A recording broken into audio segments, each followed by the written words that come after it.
They say every house has its own sound. The hum of the refrigerator, the creak of that one floorboard on the stairs, and the silence. The heavy, expensive silence between two people who have forgotten how to speak. Our house. It was a museum of beautiful silences. I thought I had built a good life. A life of stability, of provision. I was Mark Atwood, 42 years old, a partner at a respected architectural firm in Charlotte, North Carolina. My wife, Sarah, was 39, a talented interior designer. On paper, we were the dream. The perfect picture in the perfect frame. And then there was Chloe, Sarah's younger sister by 5 years.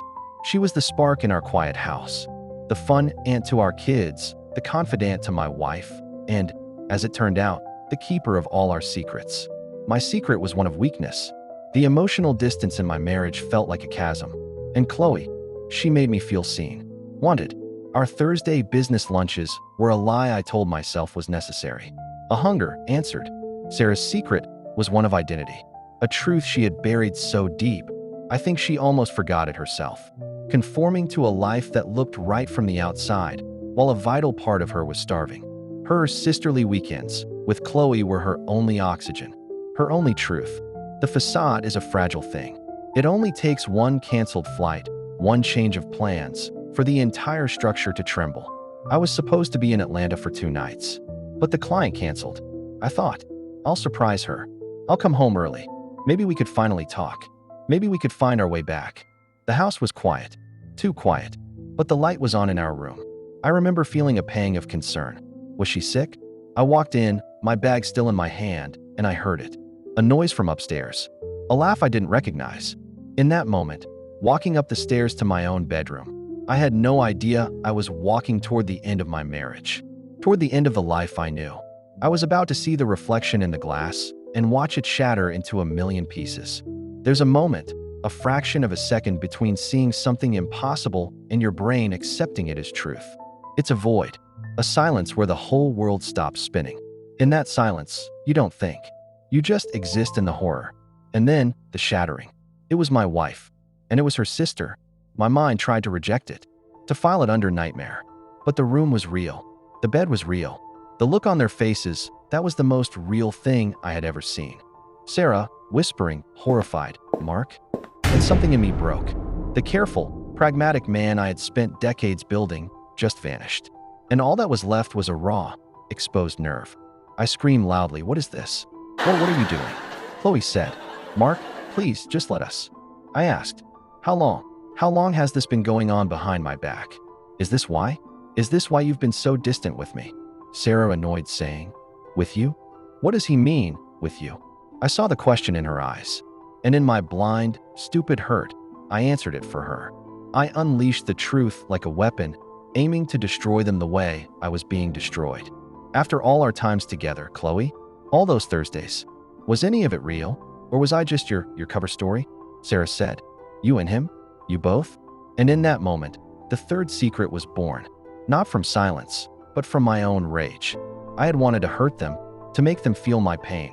I didn't realize I was handing Sarah a knife and turning the blade on myself.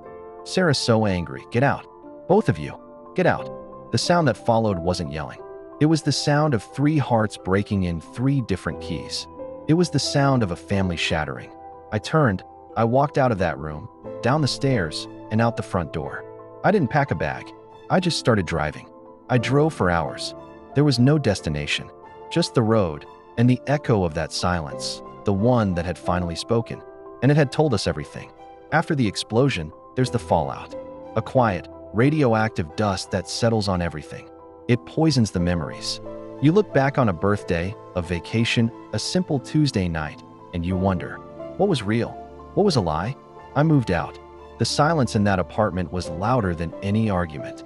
We were entangled in a knot of anger, grief, and a shame so profound it was isolating. We didn't speak. We communicated through lawyers. And for the first time in my life, I was completely alone with myself. And I was terrible company. My best friend told me I needed to talk to someone who wouldn't take sides. So I did. I sat in a room and unpacked it all. The neglect I felt, the loneliness that led me to Chloe, the rage I wasn't proud of. It was the hardest and most necessary work I've ever done. I learned later that they were doing the same. Sarah was untangling a lifetime of repression, facing her identity outside of a secret. And Chloe, she was finally being held accountable for the chaos she helped create. We were all broken, but for the first time, we were being honest. After weeks apart, our therapist suggested a single, mediated session, a controlled detonation to clear the wreckage. Walking into that room, I saw not my wife and her sister, but two other survivors of the same shipwreck. The anger was still there, but it was now edged with something else: exhaustion. Sarah speaks softly. "You were my truth, and you were my biggest lie. I don't know how to separate that." Chloe, apologies. "I'm so sorry. To both of you. I was selfish. I was lost." We pieced together the timeline of our deceptions, the overlapping lies, the hotel trysts, and the sister weekends. Hearing it out loud was brutal, but in that brutal honesty, the healing began. Not because we forgave each other, but because we finally understood the scale of the damage. We didn't get a happy ending. We got a real one. Sarah and I divorced. We learned to co-parent, not as friends, but as respectful acquaintances who shared a great loss. Her relationship with Chloe, that was the most fractured. Some bonds, once broken, can't be mended. They speak now, but it's careful, distant. The healing was never about the three of us coming back together. It was about the three of us finding ourselves separately. I learned to communicate. Sarah learned to live authentically. Chloe learned about integrity. We were forever marked by the secret, the betrayal, but we were no longer defined by it. The facade was gone. All that was left was the foundation. And for the first time in a long time, it felt solid. It was mine, and it was real. This story is heavy. I know. Betrayal, identity, the painful rebuilding of a life. These aren't easy topics, but they're real. And if this resonated with you, if it brought up something for you, I want you to know you're not alone in your struggles. That's why I share these stories. To connect. To let you know that even from the most shattered pieces, you can build something new, something honest. So, I'd like to hear from you. What did this story make you think about? How important is radical honesty in a relationship? Was there a moment in your life where everything changed and you had to start over? Share your thoughts in the comments below, not to dwell on the pain, but to share the strength that came after. Let's have a real conversation.